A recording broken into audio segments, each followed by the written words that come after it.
Parlons des hybrides, aussi connus sous le nom de véhicules électriques hybrides.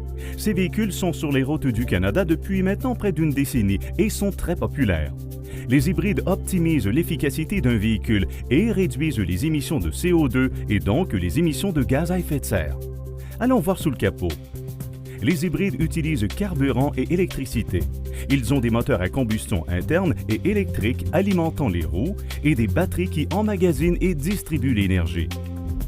L'essentiel de la conception d'un véhicule électrique hybride sont les deux types de groupes propulseurs travaillant en harmonie. En premier, un moteur à combustion interne à l'essence, au diesel ou au biocarburant qui fournit de l'énergie motrice et contribue à la recharge des batteries. Deuxièmement, un ou plusieurs moteurs électriques. Ces moteurs sont situés à des endroits différents dans le véhicule en fonction du fabricant.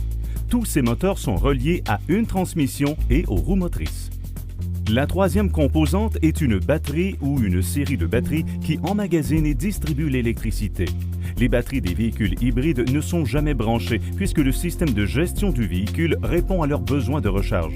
Ils ne s'approvisionnent pas à partir du réseau électrique, donc aucun coût ne s'ajoute à votre facture d'électricité.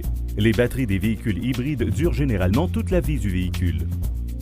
Maintenant, les hybrides gèrent toute cette technologie par l'entremise d'un genre de spécialiste du contrôle d'émissions, qui est en fait un ordinateur ou un groupe d'ordinateurs. Ces ordinateurs décident d'où provient l'énergie et où elle sera distribuée. Des milliers de fois par seconde, ils analysent l'état du système de charge et ce que vous demandez au véhicule. Par conséquent, lorsque vous conduisez, que vous utilisez le volant, les freins et l'accélérateur et que vous écoutez de la musique à l'aide de votre appareil portatif, il y a beaucoup d'éléments à gérer. Voici un exemple théorique des types de décisions que votre voiture peut prendre pendant que vous conduisez dans différentes conditions. Si vous conduisez à 20 km/h, la voiture peut demander à la batterie si elle contient assez d'énergie pour que le moteur électrique fournisse l'énergie motrice. Si oui, le moteur à combustion interne s'éteint. Vous vous déplacez maintenant grâce à l'énergie électrique et épuisez les ressources de votre batterie.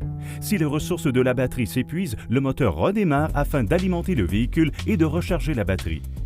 Si vous devez monter une côte ou accélérer rapidement et rouler vite, le système pourrait permettre au moteur à combustion interne et au moteur électrique de vous donner la vitesse et l'énergie dont vous avez besoin. La conduite en roue libre vous fait économiser du carburant en éteignant le moteur.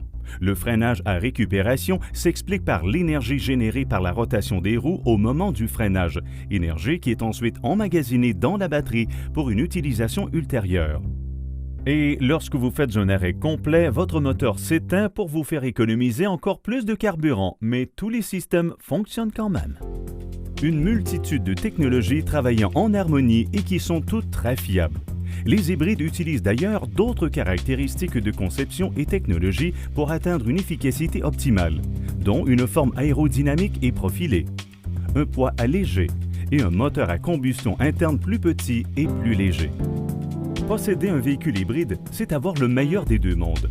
Énergie sur demande, économie d'essence considérable, émissions réduites et énergie motrice électrique sans émissions et silencieuse.